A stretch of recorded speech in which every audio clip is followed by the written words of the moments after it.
যাৰ কাৰণে যিমান ধুমুহা আহক, যিমান বতাহ বৰষুণ আহক, যিমানে মানে বাধা সকলো বাধা ভাঙি আগবাঢ়ি যাব পৰাটো হৈছে আমাৰ মূল লক্ষ্য, হয়নে নাই? আমি সেই লক্ষ্যৰে আগবাঢ়িব লাগিব। যদি পিছ হুমকি আহিলে নহ'ব।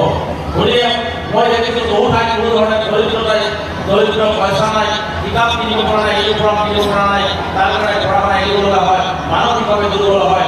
তেতিয়া সেইটো নাভাবিব দৰিদ্ৰতাই কেতিয়াও শিক্ষা শিক্ষা কৰিব নোৱাৰে। শিক্ষা আগবাঢ়ি যোৱাৰ ক্ষেত্ৰত আজি বজাই জানিলে আজি আপোনালোকৰ আমাৰ বিধায়ক কৰি আছে, কিমান লাখ লাখ দৰিদ্ৰ ছাত্ৰ ছাত্ৰী তেখেতসকলে পঢ়া শুনা কৰাই আছে। গতিকে এই দৰিদ্ৰতা আমাৰ কাৰণে হেঙাৰ নহয়, এই কথাটো আমাৰ মনলৈ আনিব নালাগে। আমি সদায় ভাবিব লাগে যে যিকোনো মূল্যৰ বিনিময়ত আমি মানুহ হ'ব লাগিব, আমি মানুহ হ'ব লাগিব, ভালকৈ পঢ়িব লাগিব। এই ফাৰ্ষ্ট ডিভিজন 85 মাৰ্কছ 75 মাৰ্কছ এইটো খালি কেৱলমাত্ৰ আপোনাৰ মনৰ সন্তুষ্টিৰ কাৰণে। যেতিয়ালৈকে আপুনি নিজকে গঢ় দি নিজৰ শৰীৰৰ ওপৰত নিজে থিয় দিব নোৱাৰিব, তেতিয়ালৈকে আপুনি থমকি নৰ'ব, তেতিয়ালৈকে আগবাঢ়ি গৈ থাকক। কাৰণ আমি লক্ষ্য ল'ব লাগে। আজি যদি মই ভাবোঁ যে মই সজাই কলেজত পঢ়িম, আপুনি সজাই কলেজত পঢ়িব পাৰিব। যেতিয়াই আপুনি আপোনাৰ ব্ৰেইনত সোমাই ল'ব যে মই দিল্লী ইউনিভাৰ্চিটিত পঢ়িম, মই গুৱাহাটী ইউনিভাৰ্চিটিত পঢ়িম, মই ডিব্ৰুগড় ইউনিভাৰ্চিটিত পঢ়িম, তেতিয়াহে আপুনি গুৱাহাটী ইউনিভাৰ্চিটিলৈকে যাব পাৰিব। গতিকে এই যে মানসিক শক্তি, আমি মানসিক শক্তিটো আমি অধিক শক্তিশালী কৰিব লাগিব। গতিকে মই সকলো ছাত্ৰ ছাত্ৰীক অনুৰোধ কৰিম যে আমি কষ্ট কৰি হ'লেও, নাখাই হ'লেও, অভিভাৱকসকলক আছে মই আজিও কৈছোঁ, গাঁও যদি টেক্স ডিগ্ৰী কৰিবলগীয়া হয়, তথাপিতো কাগজ কলমৰ বিপ্লৱ সৃষ্টি কৰিব লাগিব, শিক্ষাৰ ধুমুহা সৃষ্টি কৰিব লাগিব, শিক্ষাৰ বিপ্লৱ সৃষ্টি কৰিব আৰু ল'ৰা ছোৱালী হাতত কাগজ কলম দি তুলি দি আমি মানুহ কৰিব লাগিব।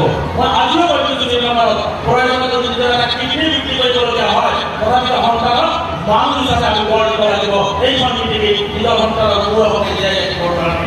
গতিকে এই কথাবিলাক আমি এইকাৰণে কৈছোঁ যে আমি দেখিছোঁ, বাস্তৱতাত আমি দেখিলোঁ যে আমি শিক্ষা নাথাকিলে কি অৱস্থা হয়, শিক্ষা নাথাকিলে বা পঢ়া শুনা নকৰিলে কি ধৰণে এটা থাকিবলগীয়া হয়।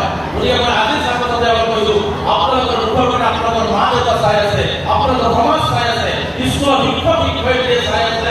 গতিকে আপোনালোকে কেতিয়াও পঢ়া শুনাৰ ক্ষেত্ৰত গাফিলতি নকৰি, বিপৰাধী নকৰি, যিমান কষ্ট কৰিব লাগে, যিমান ত্যাগ কৰিব লাগে, নিজৰ কাৰণে, সমাজৰ কাৰণে, মাক দেউতাকৰ কাৰণে, নিৰ্মাণ হায়াৰ ছেকেণ্ডেৰী ভাৰতবৰ্ষৰ বুকু জিলিকাই তুলিবৰ কাৰণে দিনে ৰাতি আপোনালোকে কষ্ট কৰক, দিনে নিশাই কষ্ট কৰি পঢ়া শুনা কৰক।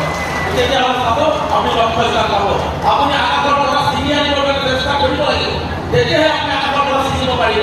আৰু যদি চেষ্টাই নকৰোঁ, মই যদি কেৱল সফল নহওঁ, মোৰ পৰা ইমান ভাল নহয়, মই পঢ়িব নোৱাৰিম, এই ধৰণৰ মানসিকতা যদি থাকি যায়, মই কেতিয়া সফল হ'ব নোৱাৰিম। 100 বাৰ পৰাজিত হৈছোঁ, 101 বাৰ ট্ৰাই কৰি নিশ্চিতভাৱে জয় আপোনাৰ দুৱাৰলৈ উপস্থিত হ'ব।